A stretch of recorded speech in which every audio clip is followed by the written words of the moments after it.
Jadi termasuk orang yang nggak pernah punya cita-cita. Cita-cita. Dari kecil. Mengalir Kalau aja. ditanya cita-citanya apa, bingung. Dari SD.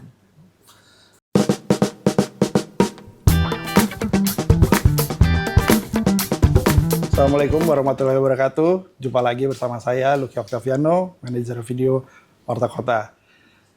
Kali ini kita kembali lagi dalam program wawancara khusus bersama orang nomor 1 di wilayah Jakarta Timur. Seperti kita tahu bahwa wilayah Jakarta Timur merupakan wilayah paling luas di Jakarta, di DKI Jakarta.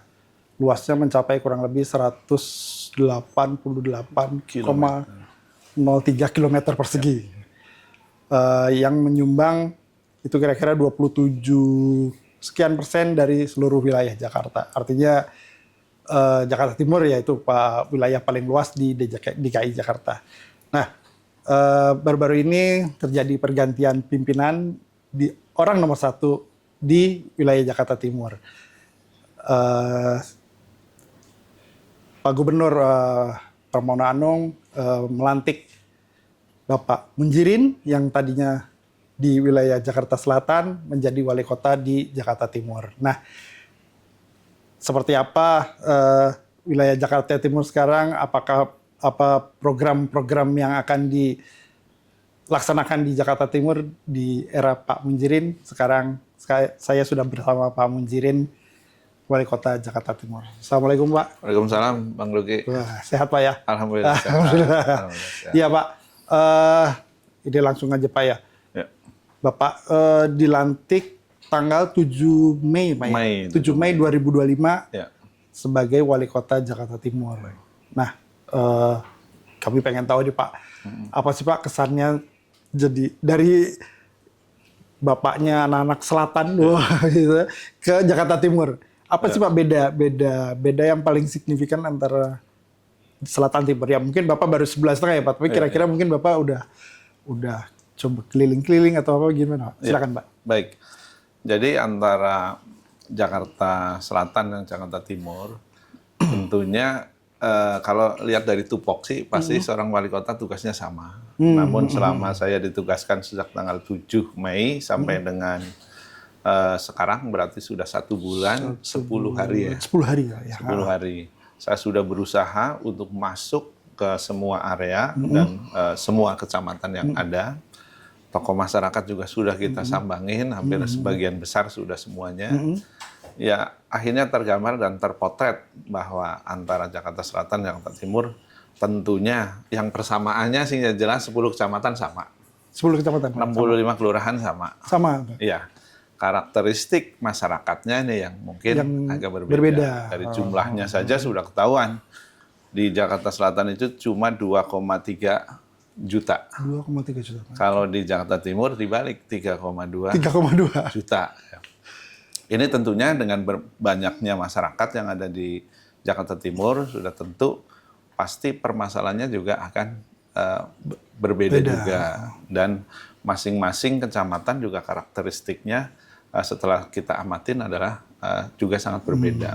Nah, tentunya ini memerlukan perhatian kita, khususnya saya selama ditugaskan di Jakarta Timur, baik yang sudah maupun yang akan datang, kita bisa memotret permasalahan yang ada di Jakarta Timur itu.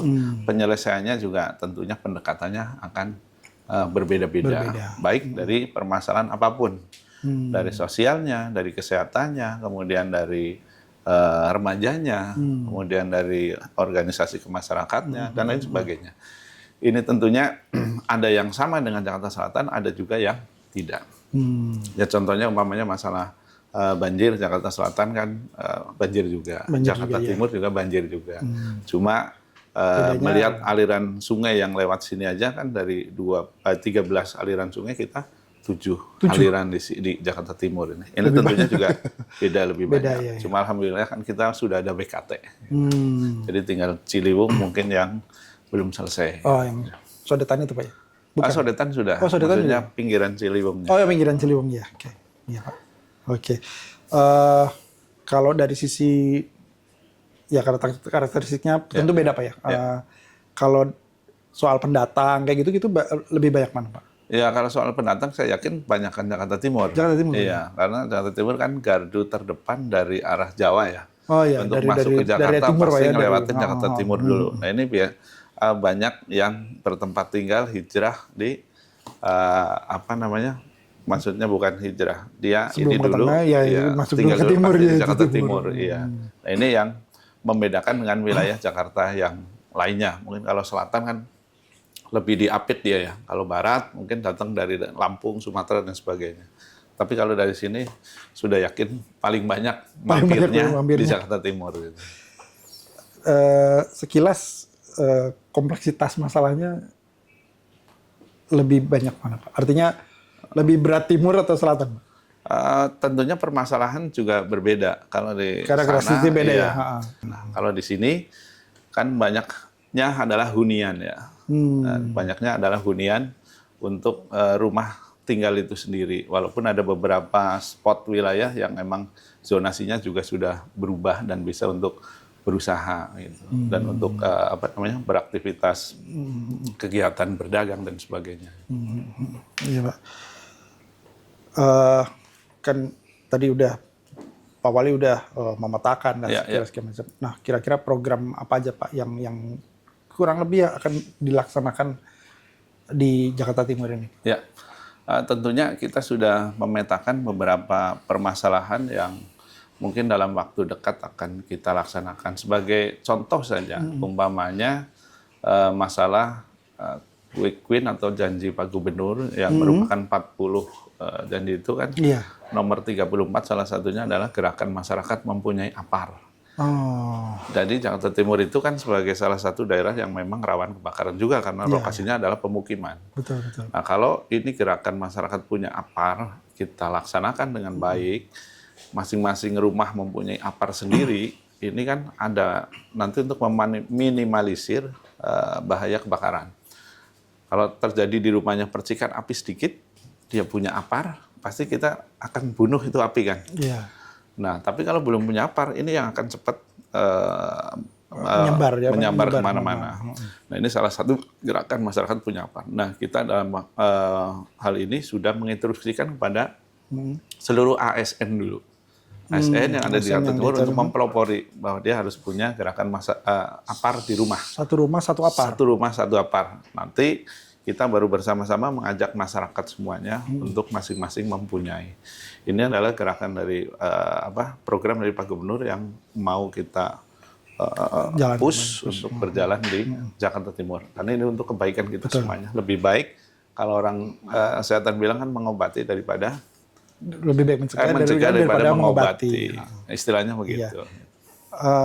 Seiring dengan program satu rumah satu APAR, apakah juga ada pendidikan khusus Pak artinya cara menggunakan apa? Cara penggunaan, terus cara mencegah Pak. Artinya kewaspadaan masyarakat dibangun supaya aware terhadap hal-hal yang bisa memicu kebakaran. Misalnya kabel-kabel segala macam. Itu mungkin perlu juga kali Pak ya? Ya, itu sangat perlu. Jadi saya sudah pesan camat lurah dan stakeholder lain ketika ketemu masyarakat, bertemu dengan sosialisasi ke masyarakat, ngomonglah bentuknya ngomong masyarakat agar disisipkan itu semuanya tentang bahaya kebakaran, bagaimana stop kontak jangan sampai bertumpuk-tumpuk, pilihlah kabel yang memenuhi SNI dan sebagainya itu. Karena sedikit kesalahan kita memilih barang yang murah kan kita kadang-kadang jadi berakibat fatal. Tapi kalau yang SNI kan kita bisa pertanggungjawabkan. Iya, hal-hal seperti itu Pak ya yang perlu ditekankan. Ini yang berikutnya Pak, wilayah Jakarta Timur itu kan jadi salah satu yaitu Pak tadi yang Bapak sebut termasuk juga wilayah yang langganan banjir Pak ya. Ya ada wilayah yang banjir terutama aliran Sungai Ciliwung yang besar, kemudian ada Keramat Jati, gitu-gitu Pak ya, segala macam. Nah, untuk ngurangin itu apa Pak yang bakal dilakukan Pemkot? Yang jelas yang untuk Ciliwung itu kan berkaitan dengan kewenangan ada pemerintah pusat, ada pemerintah daerah. Nah, pemerintah pusat itu kan dalam hal ini BWSCC. Mereka biasanya yang melaksanakan turap atau namanya sitpel dan sebagainya. Oh, sitpel ya. Tapi untuk kewenangan Pemda itu kan untuk pengosongan pembebasannya. Nah, kami mengikuti tetap kebijakan dari Pak Gubernur. Seandainya yang belum selesai untuk pembebasannya, kalau umpamanya dari Dinas Sumber Daya Air sudah selesai kajian, penlog dan sebagainya, itu diterbitkan, kami wajib untuk mengamankan itu dan untuk melaksanakan itu semuanya dengan bersosialisasi dan menerangkan kepada warga masyarakat yang terdampak, yang terkena. Ada beberapa spot yang memang belum di Jakarta Timur, seperti Balikambang, kemudian ada Bidara Cina, dan ada beberapa kelurahan yang sepanjang Ciliwung belum selesai. Tapi sebagian juga ada yang sudah. Ini kalau Ciliwung sudah selesai di sitpel semua, saya rasa di pinggiran Ciliwung udah terbebas. Namun di tengah itu yang tadi saya bilang kan ada 7 aliran sungai ya, ada yang kecil-kecil. Itu juga udah relatif diselesaikan dengan adanya BKT. Malahan dengan adanya BKT ada beberapa kali yang tadinya hidup malah jadi mati, nggak berfungsi. Ini juga jadi perhatian kita juga. Nah, sebagai contoh umpamanya adanya Waduk Pondok Rangon. Waduk Pondok Rangon, iya, Pak. Itu kan sangat efektif sekali untuk mengendalikan banjir sepanjang kali yang melintasi waduk tersebut. Nah, akibatnya kali yang di sampingnya itu kering. Nah, kering ini sangat rawan sekali untuk dievakuasi oleh warga masyarakat kanan kiri. Nah, ini juga sudah menjadi perhatian kita semua. Di samping itu, ada juga beberapa kali karena BKT-nya sudah berfungsi, ini kali-kali ini hanya menampung limbah dari rumah plus hujan lokal. Nah, ini kadang-kadang kan jadi dia naik, Pak. Iya, jadi untuk mengalirkan airnya kan nggak sempurna. Nah, ini yang kemarin kita lakukan peninjauan dan kita lakukan pengerukan. Umpamanya kemarin di Kalisunter, dari segmen I Gusti Ngurah Rai sampai BKT. Ini sedang kita laksanakan 1.200 kilo, 1,2 kilo. 1,2 ya, 1.200 meter. Ini sedang kita lakukan dalam kurun waktu kurang lebih 3 bulan. Nanti selesai, setelah selesai nanti nyambung dari I Gusti Ngurah Rai sampai dengan Perintis Kemerdekaan. Dan untuk Kalisunter, kali yang lainnya juga demikian nanti kita programkan. Itu tahun ini, Pak? Iya, ini sudah sedang berjalan. Oh, sedang berjalan. Targetnya untuk yang zona itu dari Gusti Ngurah Rai sampai BKT kurang lebih 3 bulanan selesai. 3 bulan selesai. Karena cukup lumpurnya juga udah cukup tinggi, warnanya juga sudah hitam dan sebagainya. Kita pelan-pelan coba kita benahin itu. Iya. Bisa ngurangin banjir ya yang kecil-kecil. Di samping itu ya karena jarang dialirin oleh aliran yang besar seperti dulu kan udah masuk BKT. Ini agak bau dikit kalau nggak dikuras. Pak, beralih ke soal lain, Pak. Berapa belakangan ini dari Polda Metro Jaya menggelar razia preman, Pak. Yang berkodok ormas lah, yang preman-preman di jalan, parkir dan sebagainya, Pak. Salah satu yang disasar kan tentu ada di Pasar Kramajati, Pak, sebagai lokasi pasar terbesar di Jakarta, pasar induk, Pak. Apa sih, Pak, yang dari bagaimana tanggapan Bapak deh terhadap operasi ini, terus juga kemudian adakah program dari Pemkot untuk membenahi area-area yang rawan diduduki oleh ormas dan sebagainya itu, Pak. Baik, tentunya kami dari pemerintah Kota Jakarta Timur mengucapkan terima kasih sekali kepada jajaran Polda Metro dalam hal ini yang kerjasama inten dengan kita adalah Polres Jakarta Timur. Untuk kaitannya dengan operasi Berantas Jaya. Justru kita berharap sebenarnya operasi ini kalau bisa berlanjut, jangan dibatasi dengan waktu. Dan kami temporer. Kami dari jajaran Pemkot dalam hal ini Satpol PP selalu bergabung dengan jajaran Polres maupun TNI yang ada di kita. Dan mengenai mungkin khusus yang di Kramajati, memang kita kalau melihat kondisi real di lapangan kan memang agak agak semrawut dikit. Nah, dalam hari ini PD Pasar Jaya hari ini jam yang sama juga kalau nggak salah sudah lagi sosialisasi untuk penataan secara makro pasar induk Kramajati itu. Jadi mau ditata. Walaupun kemarin sebagian sudah termasuk lokasi yang kemarin ditertibkan akan kita jadikan taman, plus kondisi yang lainnya. Nah sekarang lagi tahap sosialisasi, kebetulan yang saya suruh hadir di sana Pak Wakil Wali Kota bersama dengan Polres dan DIM plus PD Pasar Jaya selaku pengampu Keramat Jati tersebut. Kalau ngelihat dari perencanaan marketnya sungguh luar biasa nih kalau ini bisa tercipta. Saya yakin mudah-mudahan pengertian semuanya dari yang di situ karena kemarin kan sudah dicoba ya pas Berantas Jaya itu memang ada yang kena. Ada yang ditangkap, kemudian ada yang dilepas, ada yang diproses lanjut.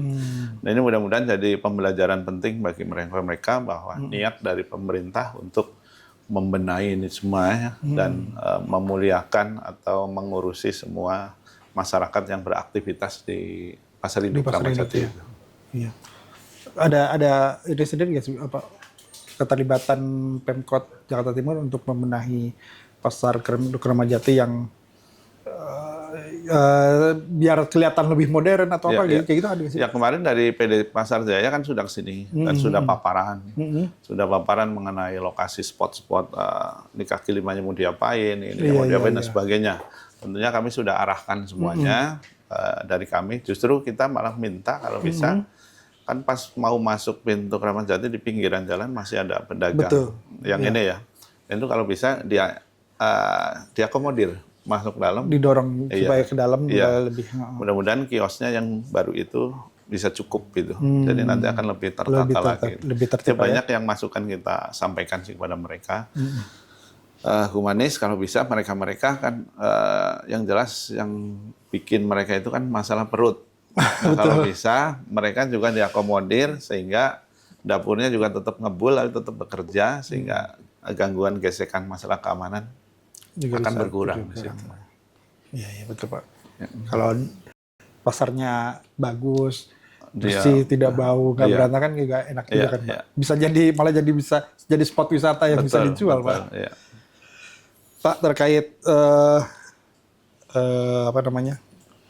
Tadi sebut ada wisata. Kalau wisata sendiri di pengembangan wisata di wilayah Jakarta Timur seperti apa Pak? Wisata di Jakarta Timur yang sudah ada kan kayak Taman Mini, kemudian beberapa peninggalan sejarah, Pangeran Jayakarta dan sebagainya itu kan sudah terpublish dengan baik. Cuma mungkin tinggal kita nge-push masalah penataan biar indah, bersih dan sebagainya. Namun ada hal lagi yang ke depan mungkin kita perbuat masalah pariwisata spot tourism. Spot tourism ini mungkin setelah Jakim kan tanggal 29 ya. Iya, tanggal 29. Saya sama IO yang menyelenggarakan Jakim juga sudah deal, sudah sepakat. Mudah-mudahan ada sponsor juga. Kita kepingin mengadakan namanya BKT-ran. Jadi lintasannya di BKT, tapi mungkin finishnya karena tidak ada lokasi yang cukup luas, mungkin finish di wali kota. Tapi nanti kita sedang jajaki dengan tim dari mereka, dari IO, mudah-mudahan ini bisa terlaksana. Ini kepingin kita tonjolin. Jakarta Timur kan BKT yang wilayah lain nggak punya kan? Betul. Kita tonjolin BKT-nya dengan BKT-ran. Mudah-mudahan ini bisa terselenggara, kemudian sukses. Kalau berjalan baik, saya yakin akan jadi acara tahunan yang bisa mengundang turis-turis ikut ke sini. Jadi event yang ditunggu-tunggu para pelari. Pasti kalau event di sini, mudah-mudahan dia juga akan berbelanjanya di kita, nginepnya di daerah Jakarta Timur. Nggak mungkin jauh-jauh kan, takut terlambat. Betul. Ini mungkin masuk ke Jakarta Timur. Yang ke depan masalah spot tourism juga kita coba kembangkan. Oke. Keren Pak. Mudah-mudahan terlaksana Pak ya. Amin. Tidak hanya itu juga, mungkin dalam waktu dekat juga kita sudah bekerja sama dengan IO untuk komunitas yang hobi burung. Hobi burung, Pak? Kicau burung. Burung kicau itu? Iya, kita juga udah mau kita rapatkan. Mungkin di depan wali kota atau nyari lokasi lain. Gitu. Itu banyak Pak komunitasnya, Pak? Banyak. Dan itu pengalaman saya nyelenggarain di Jakarta Selatan, itu pesertanya sampai dari Singapura, dari Batam. Oh iya? Yang penting publikasinya agak lama dan kuat. Gitu. Banyak, kalau bisa ada juara-juara kecil yang bisa road to sini. Iya. Digeser aja Pak nanti Pak. Yang kemarin ke Jakarta Selatan ke timur, geser aja ke timur ya. Biar tahu wilayah Jakarta Timur itu juga ada potensi. Ya bayangin aja kalau penyelenggaraan itu, pengalaman kemarin, hotel seputar itu rata-rata penuh. Ya. Artinya ekonomi masyarakat juga bergerak Pak ya? Iya. Ya. Nah, ngomong-ngomong soal ekonomi bergerak nih Pak. Sebentar lagi HUT, hari ulang tahun Jakarta, DKI Jakarta. Dari Pemkot Jakarta Timur ada program apa Pak terkait dengan HUT DKI Jakarta? Yang jelas HUT DKI pertama kita melihat rumah sendiri dulu nih. Rumah sendiri dalam hari ini adalah kantor wali kota. Oke. Kantor wali kota itu kalau di Jakarta Timur kan keunggulannya cukup luas ya, area terbukanya. Area terbukanya masih banyak. Nah, area terbukanya ini akan kita coba tata. Tata dengan apa namanya, spot-spot tamannya itu mungkin ada tema-temanya. Gitu. Nah, itu nanti akan mudah-mudahan akan bisa launching di tanggal 22 Juni untuk lomba penataan taman antar. Jadi yang berkantor di sini kan banyak sudin, banyak ini. Biar mereka punya rasa punya kantor gitu. Mereka juga nggarap tamannya cuma kita blok-blok dia. Sudin ini. Tanggung jawab masing-masing. Iya, nanti kita akan lombakan itu salah satu mungkin yang akan kita lakukan di HUT DKI. Yang kedua, mungkin kita akan mencoba, ini mungkin setarnya di HUT, tapi mungkin selesainya sekitar bulan Agustus September. Ini kaitannya dengan dari Jakarta Timur itu masih ada 23.000 sekian kakak yang BAB-nya masih cenderung ke kali. Nah, ini kita akan masifkan, di samping sosialisasi, kita akan berbuat coba untuk menghilangkan itu, biar dia punya septic tank. Septic tanknya itu yang umpamanya sendiri-sendiri, rumah ya sendiri. Tapi kalau yang situ berkelompok nanti komunal. Cuma tidak hanya membuat septic tank aja, kita buat tapi sekaligus untuk bikin biogas. Pakai biodigester. Nanti gasnya bisa kita salurkan ke rumah-rumah. Bisa dimanfaatkan. Nanti tinggal bikin koperasi situ untuk memaintain lah warga masyarakat situ. Yang mungkin bayangin, yang ini juga lagi-lagi udah saya perbuat di Jakarta Selatan, di Kelurahan Cikoko. Di Cikoko. Membuat cuma bukan BAB orang, tapi BAB sapi. Di sana masih banyak pertahanan sapi. Apa namanya, mengandung biogas juga. Nah, ini sekarang pada rebutan untuk nyantol gasnya itu. Gitu. Karena lebih murah Pak ya? Iya jelas. Itu kan bisa nggak bayar. Cuma untuk memelihara maintenance itu kan perlu uang. Jadi sekedar untuk membayar maintenance itu. Jadi ada salah satu warga yang tanya, sebulan itu berapa habis untuk beli tabung gas? Kita 600.000. Nah sekarang untuk kelompok itu maintenance satu orang berapa? 20.000. Coba. Jauh. Nah ini coba akan kita kembangkan di Jakarta Timur sambil menyelesaikan program yang BAB sembarangan, tapi bisa buat untuk gas. Kan ini energi baru terbarukan. Betul. Nggak habis kan orang gitu. Kita akan coba manfaatkan situ. Itu sekali dayung dua pulau terlampaui. Yang ininya dapat bersih, yang ininya biogasnya dapat. Keren Pak. Itu nanti di launching di 22 Juni Pak ya? Pas ulang tahun Jakarta. Pas ulang tahun itu. Oke. Ada lagi Pak program lain atau? Program lain ya lomba-lomba gitu kali Pak ya? Ya sebenarnya banyak sih. Banyak ya? Banyak. Nanti kalau ke apa namanya? Di wilayah pengajian dan sebagainya itu kan berjalan. Sunatan massal gitu juga ada juga Pak. Sunatan massal. Program yang mungkin nggak dilakukan sama yang lain. Saya kan hobi olahraga. Ada bulu tangkis, ada voli. Itu. Tapi sarana hobi saya jadikan sarana untuk silaturahim warga. Jadi kayak bulu tangkis saya datang sini, saya bikin PB Pamong Jakarta Timur. Isinya pejabat-pejabat. Ini kita sparring ke bawah, tapi lapangan terbuka. Jadi warga masyarakat datang kan, situ banyak.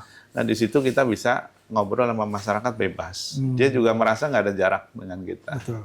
Apa keluhan masyarakat bisa disampaikan, apa yang kemudian kita lagi telanjang bisa orang colek-colek Pak, saluran saya depannya matpat gini-gini, bisa ngomong. Tapi kalau dirapat dia takut. Benar. Gitu. Benar Pak. Biasanya kan kondisi santai itu lebih keluar Pak ya. Pendapat warga lah kira-kira. Betul gitu. Jakarta berulang tahun ke-498. Harapan Bapak sendiri terhadap ibu kota Jakarta yang menuju 500 tahun gimana Pak? Kita genap berusia 500 itu kan tahun 2027. Kita melangkah ke sana dan untuk menjadi kota global yang kita tuju adalah menjadi 50 terbesar dunia kan, yang masuk jajaran 50. Sekarang urutan 74. Nah tentunya harapan kita sudah tidak jadi ibu kota, tapi kita justru akan melesat lebih cepat. Dengan cara apa? Ya dengan cara semuanya kita harus bersama-sama berkolaborasi apa yang menjadi kekurangan kemarin kita perbaiki, yang sudah baik tentunya kita tingkatkan. Kemudian apa yang menjadi kriteria kota global, mungkin kita menuju ke sana semua program-programnya. Termasuk Jakarta Timur juga itu tadi Pak ya, program-program tadi Bapak sebutkan itu percepatan untuk mengarah ke sana. Mengarah ke sana. Ya. Bersama-sama wilayah lain untuk Jakarta menuju kota global 50 ya Pak. 500 tahun. Itu tadi kan soal pekerjaan Pak. Ya. Boleh bertanya soal lain Pak. Ini Pak boleh diceritakan Pak masa kecil Bapak, terus kemudian dari dulu sebetulnya Bapak punya ada cita-cita nggak sih menjadi wali kota atau dulu tuh ya udah bekerja aja atau gimana Pak? Pak? Ya, jadi saya dilahirkan 1 Agustus 71 di namanya itu dusunnya Dusun Jetak. Dusun Jetak di mana Pak? Desanya Kedung Meringin. Kecamatan Jatilawang, Kabupaten Banyumas. Oh, Banyumas. Iya. Jadi kecil saya di sana sampai dengan SMA. Bapak saya dan ibu saya seorang petani tulen. Jadi saya dimodalin oleh orang tua sambil saya juga bantu pekerjaan orang tua tani sampai SMA. Sampai SMA. Setelah itu merantau ke Jakarta. Jadi udah merantau ke Jakarta Pak? Iya, lulus langsung merantau ke Jakarta di sini. Di sini jadi ya kerja serabutan dulu, baru tahun 94 masuk ke Pemda dengan modal ijazah SMA. Dan CPNS itu diterima, saya ditugaskan di Kelurahan Srengseng, Kecamatan Kembangan, Jakarta Barat. Srengseng. Ya di situ udah, karena SMA golongan 2A, otomatis kan kalau kerja kita ngeliatin golongan yang tinggi kok kayaknya enak bener. Itu termotivasi akhirnya malam saya kuliah. Mulai dari jam 5 sampai jam 9 malam tiap hari itu. Sampai dari staf, kemudian jadi kepala seksi. Dulu ada namanya kepala seksi umum kalau nggak salah ya. Kepala seksi umum, pindah dari pemerintahan, kemudian jadi sekretaris kelurahan. Di situ kurang lebih 13 tahun lah. Dulu sempat juga dijadiin kalau orang Betawi pinggiran bilang mandor ya. Mandor ya. Bang Mandor ya. Sekali kalau saya main ke Srengseng sampai sekarang ketemu orang-orang tua di sana masih dipanggil Bang Mandor. Bang Mandor. Nah di situ kurang lebih 13 tahun tuh sampai sekel. Di Srengseng Pak? Di Srengseng. Terus pindah ke Kelurahan Kelapa II. Kecamatannya Bonjeruk. Ini tadi Kembangan kan? Iya. Bonjeruk jadi wakil lurah.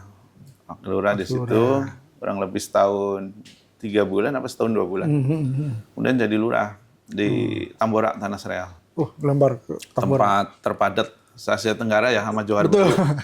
Bareng. Betul. Ya, di situ yang saya sering menemukan permasalahan yang sungguh luar biasa. Tapi saya merasa jadi lurah kawah Sandra di muka saya di situ pertama. Itu. Iya. Tantangannya di situ. Kemudian dari situ saya pindah lagi, itu Tambora kecamatannya. Pindah lagi jadi lurah. Di Mapar. Mapar. Kecamatan Taman Sari, Hayamuruk. Iya. Di situ kan tempat itulah. Dekat kantor kami dulu, Pak. Oh iya benar. Dulu di Hayamuruk masuk dulu, ya, Warta Kota dulu di sana. Saya masuknya di Jakarta Pusat ya. Bagian sini, Pak. Iya. Taman Sari sih, Pak. Oh, Krukut ya? Iya. Iya. Dan dari situ saya golongan cukup untuk jadi sekcam. Saya jadi sekcam di Tanjung Duren. Tanjung Duren dari sekcam, Pak Jokowi datang ya, ngadain lelang. Baru 5 bulan kali jadi sekcam, 6 bulan. Terus jadi camat di Pancoran. Pancoran 1,5 tahun, pindah lagi. Selatan juga dari barat, terus selatan. Pindah lagi jadi camat Boran Lama. Nah, zaman Pak Ahok Gubernur kan banyak camat diambilin ke teknis. Iya. Saya termasuk yang diambil ya. Jadi Kasudin Pertamanan Jakarta Pusat. Nah, di situ ada sekitar setahun kali lah. Baru dari Kepala Monas, zaman Pak Anies. Kepala PT Monas. Iya, itu yang 212 macam-macam. Macam-macam zaman berapa tuh? Dari Monas ada lelang bidding, Sekretaris Kota Jakarta Selatan, saya ikut. Ya saya yang dapat itu. Bapak dapat di sana? Iya. Baru dari Seko. Selatan. Dari Seko. Pak Marullah jadi sekda kosong, saya yang naik di situ. Langsung jadi wali kota. 3,5 tahun baru ke sini. Ke sini. Ya. Wah. Luar biasa, Cita-cita tadi nanya kan? Iya. Jadi termasuk orang yang nggak pernah punya cita-cita. Cita-cita. Dari kecil. Mengalir Kalau aja. ditanya cita-citanya apa, bingung. Dari SD. Jadi ya yang sedang dikasih kepercayaan sama pimpinan, ya saya laksanakan sebaik mungkin dan semaksimal mungkin. Udah selebihnya penilaian atasan dan ijabah yang kuasa. Nah, itu Sobat PK. Ya. Itu perjalanan Pak Munjirin dari bawah Iya. sampai jadi wali kota, itu patut dicontoh. Ya. Artinya dimanapun ditempatkan selalu berbuat yang terbaik. Tentunya. Betul ya. Ya kalau pendidikan habis dapat masuk dulu di Srengseng itu selesai D3 di USNI namanya, Universitas Satya Negara Indonesia, yang komponennya tuh Gandara City. Iya. S1-nya Muhammadiyah. Muhammadiyah. S2-nya Setiami, Cempaka Putih. Oh, S3-nya di PDN. IPDN. Iya. Wah, keren Pak. Gitu. Jadi di sela kesibukan ya sekolah tetap Pak ya. Harus. Pendidikan harus Pak ya. Iya. Sobat PK harus pendidikan meskipun udah bekerja, sudah punyanya, tetap pendidikan itu harus tetap ya. Ya, Pak, kemarin saya lihat berita Bapak ngajak aparatur Bapak ya makan di warteg. Itu menarik Pak. Apa sih Pak? Kan biasanya kalau pejabat makan di restoran. Kenapa Bapak ngajak makan pejabat-pejabat ini di warteg? Yang sederhana lah kira-kira gitu ya, yang ya di pinggiran jalan dan sebagainya gitu, Pak. Kenapa Pak? Ya itu sebenarnya nggak tahu kebiasaan saya sih. Saya gitu, bukan Pak? di sini aja sebenarnya. Oh gitu Pak. Di Jakarta Selatan juga tukang makan di warteg sebenarnya. Oh gitu, Pak? Kalau ngeliat warteg bersih, ini udah banyak pengen mampir aja. Nah kemarin mungkin di timur karena baru pertama kali dikirain hal yang aneh kali. Padahal luar biasa, ya? udah biasa saya gitu. Oh iya. Ya menunya banyak sih. Oh, iya banyak. Dan menunya rumahan kali Pak. Jadi mengingatkan menu masakan di kampung mungkin lah ya. Mungkin gitu kali Pak ya. Itu rutin Pak atau artinya on the spot aja. On the spot aja. Nggak kita rencanain. Kalau lagi mengunjungi warga ya mampir. Ya kayak kemarin kan ke acara di Kayu Putih di Pondok Pesantren Al-Kaniniyah kalau nggak salah. Pas perjalanan menuju ke situ, saya ngelewatin SMA 21, di sampingnya ada warteg. Langsung saya kepikiran, dulu kalau nggak salah Pak Jokowi makan di situ. Udah. Saya cobain lah, ntar pulangnya. Ternyata enak Pak? Enak. Wah itu. Enak. Iya. Jadi nggak mentang-mentang pejabat lalu makannya selalu di restoran, nggak gitu Pak ya? Enggak lah, pejabat kan cuma ukuran kita di dunia aja, sebenarnya sama aja semuanya. Malah lebih nikmat di warteg kali Pak ya, bebas gitu. Ya Pak, mungkin itu Pak. Baik. Wawancara kita kali ini, nanti mungkin ada lain waktu kita sambung lagi kalau ada program-program lain dan sebagainya Pak. Baik. Terima kasih, Bung Luki. Saya juga dengan tim semuanya dari Warta Kota. Saya ucapkan terima kasih untuk hari ini bisa berkunjung dan bersilaturahim, ngobrol-ngobrol ya. Ngobrol-ngobrol. Saya ya. Mudah-mudahan ini berguna buat semuanya. Baik, terima kasih. Mohon maaf kalau saya ada salah dan sebagainya. Ya, sama-sama. Baik, Sobat Warta Kota, demikian tadi wawancara khusus kami dengan orang nomor 1 di pemerintah Kota Jakarta Timur, Wali Kota Jakarta Timur, Bapak Munjirin.